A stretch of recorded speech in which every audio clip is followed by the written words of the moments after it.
Why is the entire foreign policy establishment suddenly holding its breath? You saw the headline. You saw the ultimatum. I need you to listen very carefully to what I am about to tell you, because the history books and the evening news have lied to you about what actually happened in the desert 7 years ago. You remember the footage. You remember the headlines. April 2017. Nangarhar Province, Afghanistan. The mother of all bombs. The MOAB. Most people looked at that event and saw a spectacle. The media called it theater. The critics called it reckless. They said Donald Trump was just thumping his chest, playing the tough guy with the biggest explosive in the non-nuclear arsenal. They were dead wrong. What you actually witnessed, and what most people still do not understand to this day, was the flipping of a geopolitical switch that had been rusted shut for 20 years. That bomb didn't just collapse a tunnel complex used by ISIS-K. It collapsed the entire psychological framework of the post-9/11 world order. Why is the foreign policy establishment in Washington suddenly hyperventilating about the return of the Trump doctrine? Why are the think tanks in D.C. and the bureaucrats in Brussels terrified? It's not because they are afraid of chaos. It's because they are afraid of resolution. The destruction of the ISIS Caliphate wasn't just a military victory. It was a proof of concept for a way of waging war that the expert class said was impossible. And now, that blueprint is about to be dusted off and applied to a world that is currently on fire. By the time you finish this video, you are going to understand that the bombardment of ISIS was actually a message sent to the future, a message to Tehran, to Beijing, and to the cartels. You are going to see the trap that was set back then, and how it is about to snap shut on the enemies of the West right now. We are watching the prelude to a total geopolitical reset.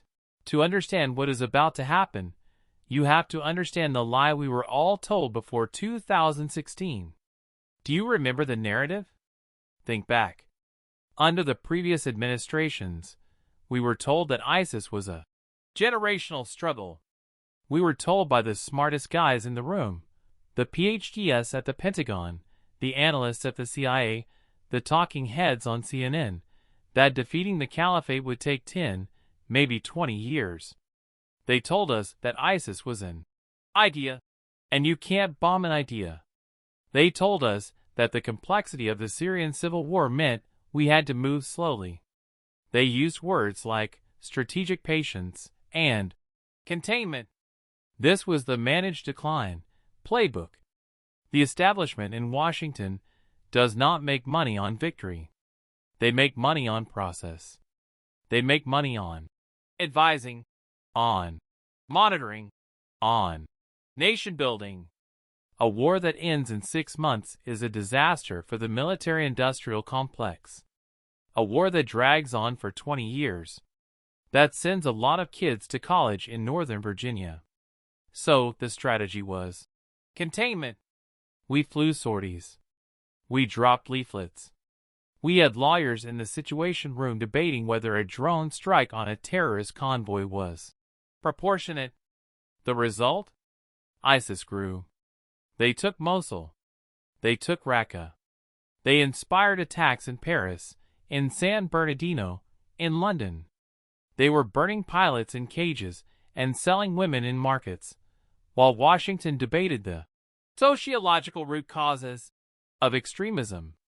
And then, the script got thrown in the incinerator. Trump walked into the Oval Office, looked at the generals, and asked a simple question that terrified the bureaucracy. Why haven't we won yet? He didn't want a 20-year plan. He wanted a result.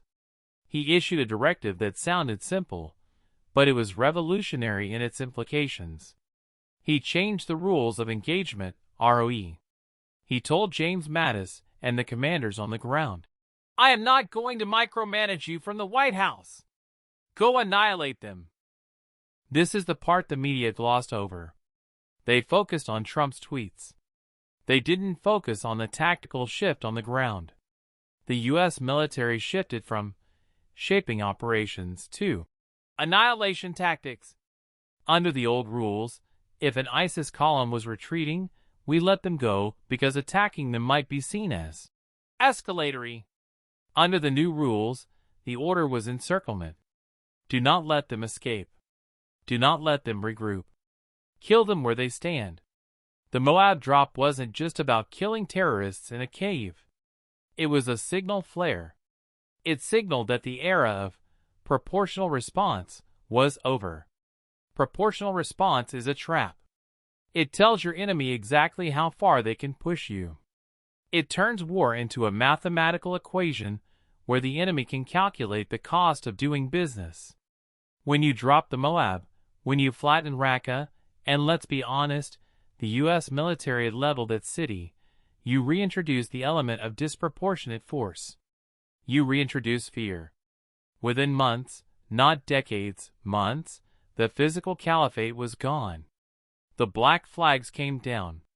The invincible army of terror was reduced to guys hiding in holes in the ground. Why does this matter today? Why am I bringing up ancient history? Because the world is watching. And the enemies of the West are currently banking on the idea that the United States has forgotten how to fight this way. The mullahs in Iran, the cartels in Mexico, the warlords in Yemen, they are operating under the containment assumption. They think they are fighting the America of 2012 or 2022. They think they can poke the bear, and the bear will just sign a strongly worded resolution at the UN. But if the Annihilation Doctrine returns, their entire survival strategy collapses. You have to ask yourself, why did the foreign policy establishment hate this victory? Serious question. We defeated the most evil terror group in modern history in record time. There should have been parades. There should have been awards. Instead, the response from the establishment was silence. Or criticism. They said, "You created a vacuum." They said, "You were too brutal." Why? Because the swift destruction of ISIS exposed their incompetence. It proved that the quagmire of the Middle East wasn't an unsolvable puzzle, it was a choice. It was a choice made by people who lacked the will to win. If you admit that ISIS could be destroyed in 6 months, you have to answer for why it was allowed to grow for 6 years. This is why the Blob is holding its breath right now. They know that if Trump returns to this playbook, he isn't just going to target the terrorists. He is going to target the bureaucracy that allowed the terrorists to thrive. The trap I mentioned in the title? It's a trap for the establishment as much as it is for the enemy. The blueprint has been proven. Peace through strength isn't just a slogan, it's a mechanism. And we are about to see it applied on a scale that makes the war against ISIS look like a skirmish. Let's pivot. Because you cannot understand the Middle East without understanding the global terror network. Most people think of ISIS and the Mexican cartels as two different problems. One is over there. One is down here. One is religious, one is criminal. Wrong. They are the same problem. They are non-state actors controlling territory, destabilizing sovereigns, and poisoning the American population. In the Pentagon, there are classified discussions happening right now about the ISIS precedent. The question is, can we apply the Raqqa model to northern Mexico? The establishment screams, no. They scream about sovereignty, about diplomacy, about international law. But look at the reality. The cartels have killed more Americans with fentanyl in 1 year than ISIS did in its entire existence. They control the border. They have operational control of U.S. territory. When Trump talks about waging war on the cartels, he isn't talking about sending more DA agents to write reports. He is talking about the ISIS blueprint. He is talking about designating them as foreign terrorist organizations, FTOs. He is talking about using cyber warfare to drain their accounts. And yes, he is talking about kinetic strikes against their labs and leadership. The media calls this insane. just like they called the strategy against ISIS insane. But imagine the psychological shock. Imagine if the Sinaloa cartel, which operates with total impunity because they own the Mexican government, suddenly realizes that a Reaper drone is loitering at 30,000 feet above their compound. The fear returns. The reason most people have no idea what is about to happen is because they can't imagine a world where the U.S. actually solves the problem. We have been conditioned to accept the managed decline of our border just like we accepted the managed decline of the Middle East. But the blueprint exists. The MOAB proved it works. And the trigger is about to be pulled again. Now, let's look at the real target. The head of the snake. Tehran. When the U.S. obliterated ISIS, something interesting happened in Iran. The rhetoric changed. You see, Iran loved ISIS in a weird way. ISIS gave them an excuse to be in Iraq. It gave them an excuse to be in Syria. It allowed them to present themselves as the protectors of the region. General Soleimani was riding around Iraq like a celebrity, claiming he was the only one fighting the terrorists. When the U.S. military stepped in and vaporized the Caliphate, we took away Iran's narrative. We proved that American hard power was still the apex predator. Then, Trump did the unthinkable. He took out Soleimani. Connect these two events. The destruction of ISIS, the proxy, and the elimination of Soleimani, the handler. This was a 1-2 punch that shattered the Iranian strategy of gray zone warfare. Gray zone warfare is what Iran does best. They fight in the shadows. They use proxies.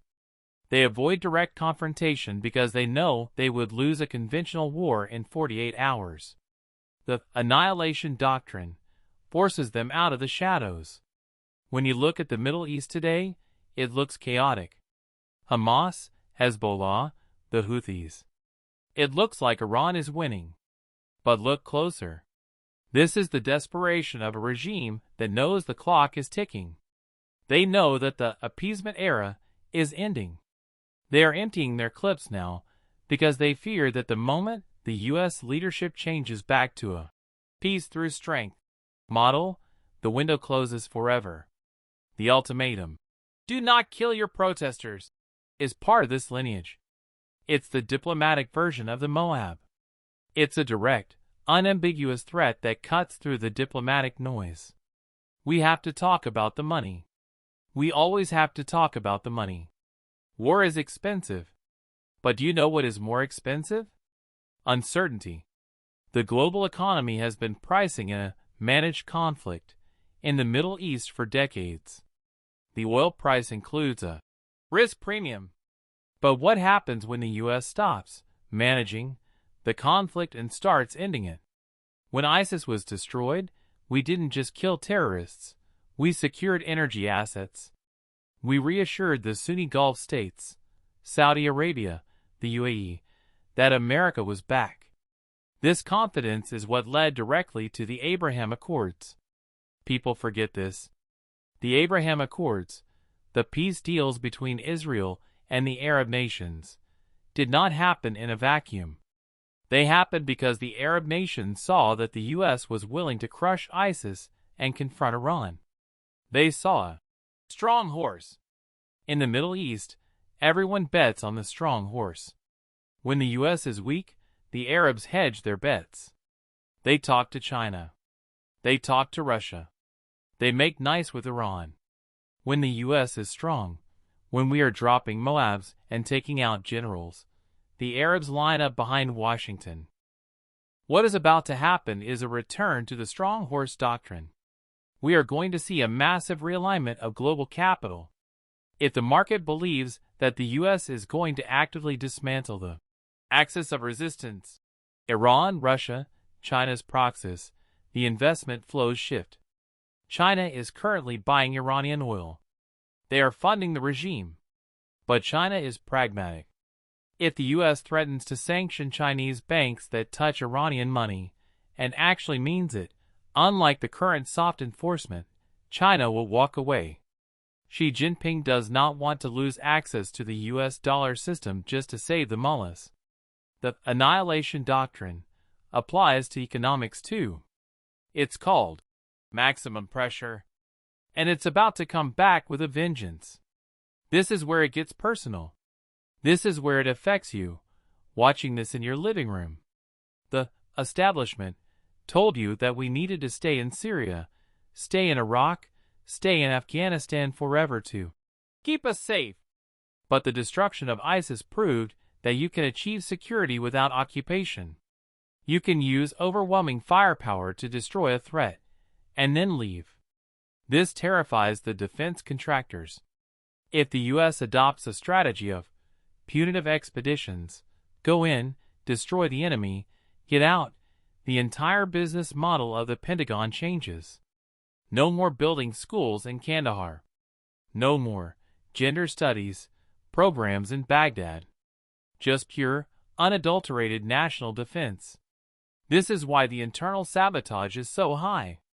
The leaks, the bureaucratic resistance, the hysteria in the media, it's the sound of a system fighting for its own survival.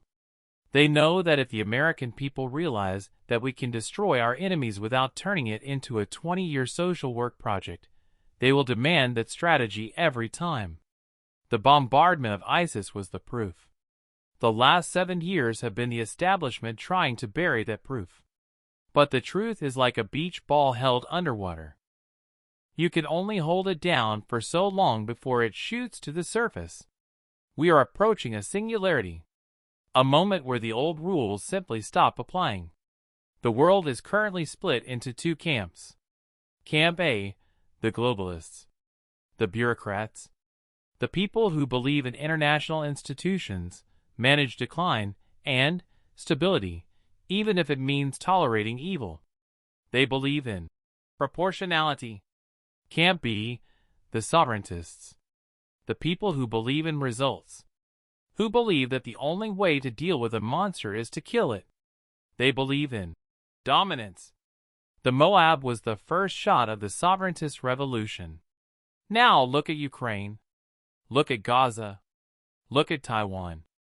The bad guys are making their move because they think Camp A is in charge forever. They think the West is tired. They think we are out of ammo. They have no idea what is sitting in the reserve. They have no idea that the American public has woken up to the scam. The trap is that our enemies have overextended themselves. Russia is grinding its army to dust. Iran is spending money it doesn't have. China is facing a demographic collapse. They are vulnerable. And they are staring down the barrel of a return to the doctrine that turned their Caliphate into a parking lot in 3 months. So where does this leave us? We've established the history. We've exposed the lie. We've looked at the blueprint. But the most dangerous part is yet to come. Because when the establishment realizes they have lost control of the narrative, and when the axis of evil realizes they are about to face the Annihilation Doctrine again, they aren't going to go quietly.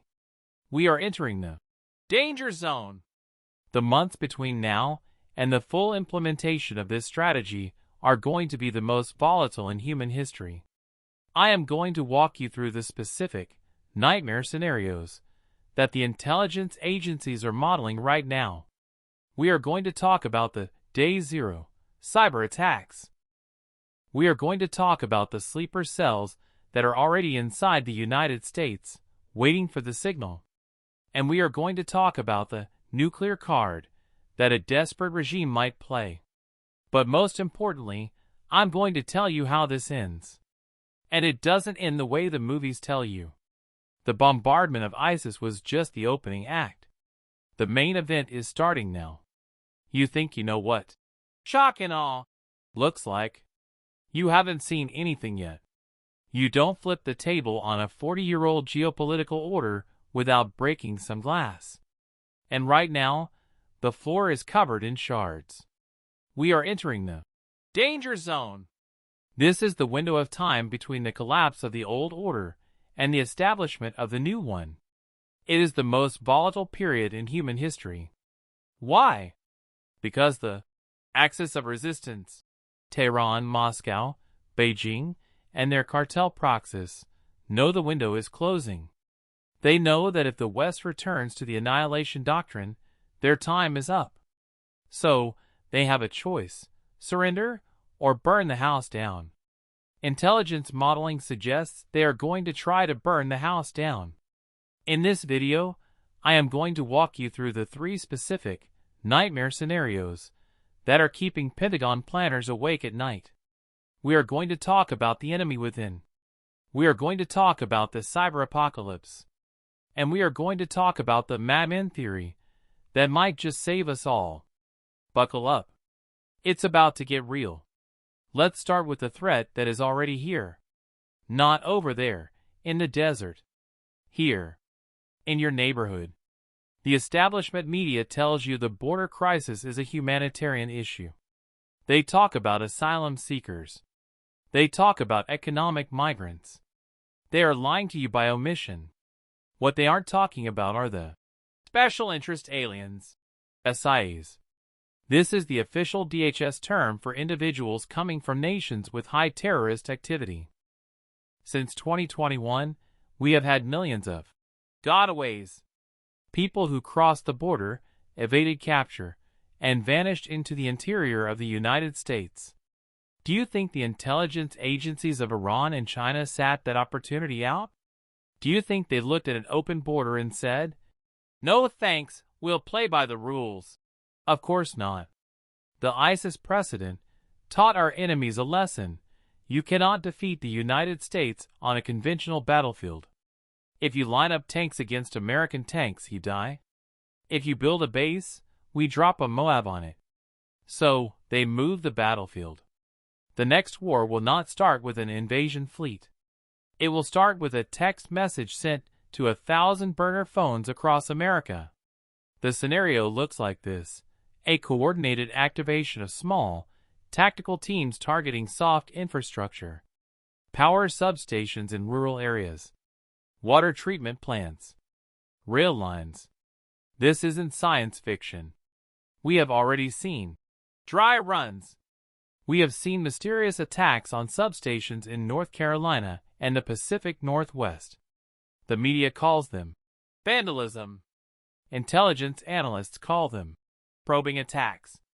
The goal isn't to conquer America. The goal is to create paralysis. If the U.S. threatens the Iranian regime with the Annihilation Doctrine, Tehran doesn't need to launch a missile. They just need to threaten to activate their cells in Chicago, New York, and Houston. They want to hold the American domestic population hostage to prevent the U.S. military from acting abroad. It is the ultimate asymmetric checkmate. But here is the flaw in their plan. It assumes the American people will cower. The Annihilation Doctrine has a domestic component too. It involves the mass deportation of these elements. It involves the designation of these groups as enemy combatants, not criminals. When Trump talks about mass deportations, the media envisions families. The planners are envisioning cells. This is a counterintelligence operation disguised as immigration policy. Let's escalate. Let's talk about the invisible war. While everyone is focused on kinetic weapons, missiles, tanks, drones, the real first strike of the next conflict will be silent. It's called Day Zero. China has embedded malware deep inside U.S. critical infrastructure. This isn't a conspiracy theory. The FBI Director Christopher Wray publicly confirmed this. They call it Bolt Typhoon. This malware is sitting dormant in our water systems, our air traffic control, our port logistics, and our energy grid. Why is it there? It is the geopolitical equivalent of a knife to the throat. If the U.S. moves to defend Taiwan, or if we move to decapitate the Iranian regime, Beijing flips the switch. Imagine the chaos. Not a bomb dropping, but the ATMs stop working. The gas pumps won't dispense fuel because the payment processing system is down. The traffic lights in major cities go dark. This is cognitive warfare.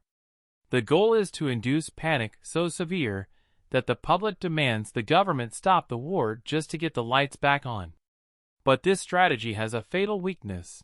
It relies on the assumption that the U.S. won't retaliate in kind. The Annihilation Doctrine changes the calculus here. Under the old rules, a cyber attack was met with sanctions or a proportional cyber response. Under the new doctrine, the one signaled by the destruction of ISIS, a cyber attack that targets critical infrastructure is viewed as an act of war. This is the message being sent via back channels right now. If you turn off our lights, we will turn off your regime. The U.S. possesses offensive cyber capabilities that make Bolt Typhoon look like a child's toy. We can erase the digital wealth of the CCP elite. We can blind their satellites. We can turn their own surveillance state against them. The establishment is terrified of using these tools because they fear escalation. The new doctrine says, you escalate to de-escalate. You show them the gun so you don't have to fire it. Now, we have to address the elephant in the room. The N-word. Nuclear. When a dictatorship is cornered, when they see the MOAB coming, they will reach for the ultimate insurance policy. Iran is currently sprinting toward a nuclear breakout. They are enriching uranium to 60%, 90%. They are burying their facilities deep under mountains. Mountains they think are deeper than our bombs can reach. Spoiler, they aren't deeper than all our bombs. The U.S. has bunker busters that make the MOAB look like a firecracker. They're called GBUs, and they can crack a mountain open like an egg. The nightmare scenario here is nuclear blackmail. The Ayatollah comes out and says, if you touch us, we detonate a device. Maybe in the desert as a test. Maybe in Tel Aviv. This is the moment where the entire world holds its breath. This is the Cuban Missile Crisis on steroids. The Blob, the experts in D.C., will say, we must negotiate. We must give them concessions. We can't risk Armageddon. That is exactly what the regime wants. That is how North Korea survived. But the Annihilation Doctrine has a different answer. It relies on the Osirak precedent. Look it up. 1981, Israel bombed Saddam's reactor. It relies on the idea that you cannot allow a death cult to hold the world hostage. The strategy here is left of launch. You don't wait for the missile to be on the pad. You degrade the capability before it exists. You use sabotage, you use cyber, and yes, if necessary, you use overwhelming kinetic force to bury the program for 50 years. Is it dangerous? Yes. Is it more dangerous than allowing a theocracy that believes in the apocalypse to have a nuke? No. This is the hard math of the new era. Let's bring it back to the Western Hemisphere. In Part 1, I told you the cartels and ISIS are the same problem. Now, let's talk about the solution. The establishment says we can't touch the cartels because Mexico is a sovereign partner. That is a fiction. The Mexican government has lost sovereignty over 30 to 40% of its territory. That territory is now Cartelstan. It is a rogue state on our border. The Annihilation Doctrine proposes a radical shift. We stop treating the cartels as criminals and start treating them as insurgents. What does that look like? It looks like the destruction of their supply chains. It looks like the blockage of their precursor chemicals coming from China. It looks like the seizure of their assets in U.S. banks, not just freezing them, seizing them. And yes, it looks like special operations capabilities being used to hunt leadership. The media screams, "You can't invade Mexico!" Nobody is talking about an invasion. We are talking about surgical removal of a cancer. When we bombed ISIS, we didn't invade Syria in the traditional sense of occupying the whole country. We hunted the bad guys.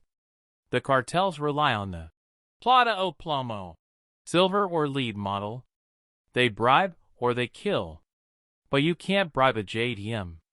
You can't intimidate a predator drone. Once the cartel leadership realizes they are on a target list, a real one, not a law enforcement one, the dynamic changes. They are businessmen. They value their lives. The moment the cost of poisoning Americans exceeds the profit, the flow stops. So how do we pull this off without starting World War III? This is the most controversial part of the analysis. It's called the madman theory. Richard Nixon used it. Trump used it. The theory is simple. If your enemies think you are rational, predictable, and risk-averse, they will push you. They know exactly where your lines are.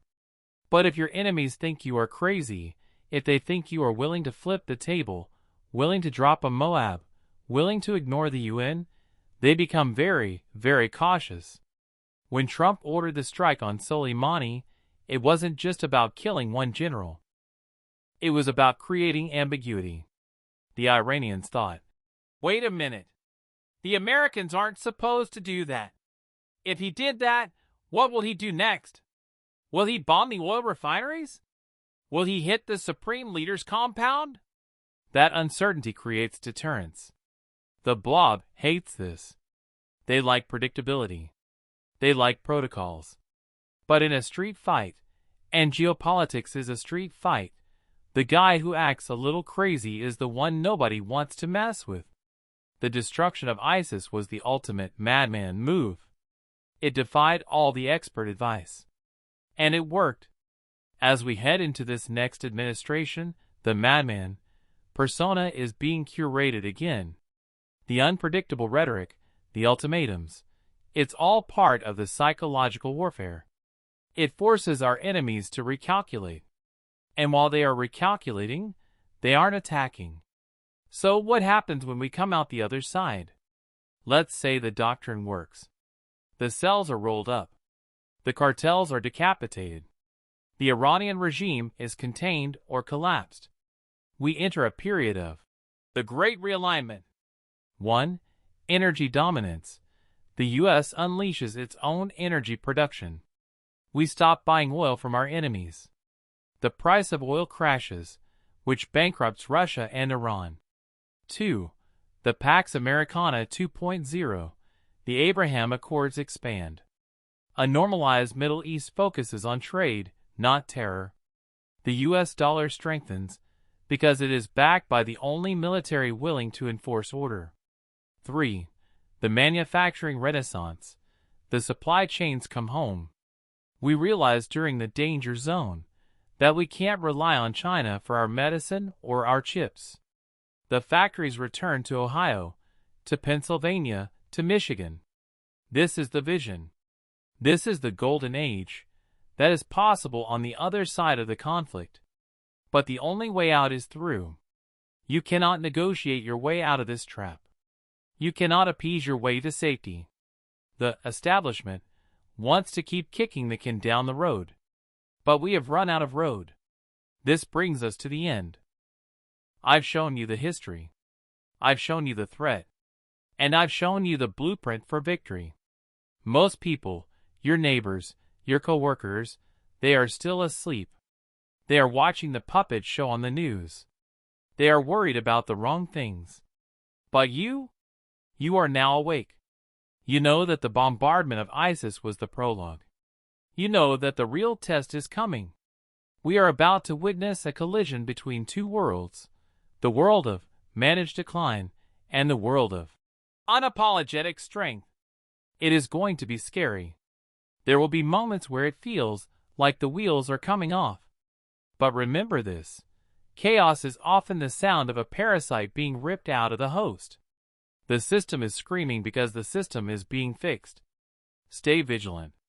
Prepare your household, not out of fear, but out of prudence. Watch the actions, not the words. And when the headlines scream that the end is nigh, because the U.S. finally stood up for itself, smile. Because you know that it's not the end. It's the beginning of the return to sanity. If this analysis opened your eyes, share it. Wake someone else up. The more of us who understand the game, the harder it is for them to fool us. The MOAB has been dropped.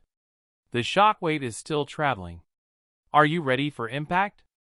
I'll see you in the next one.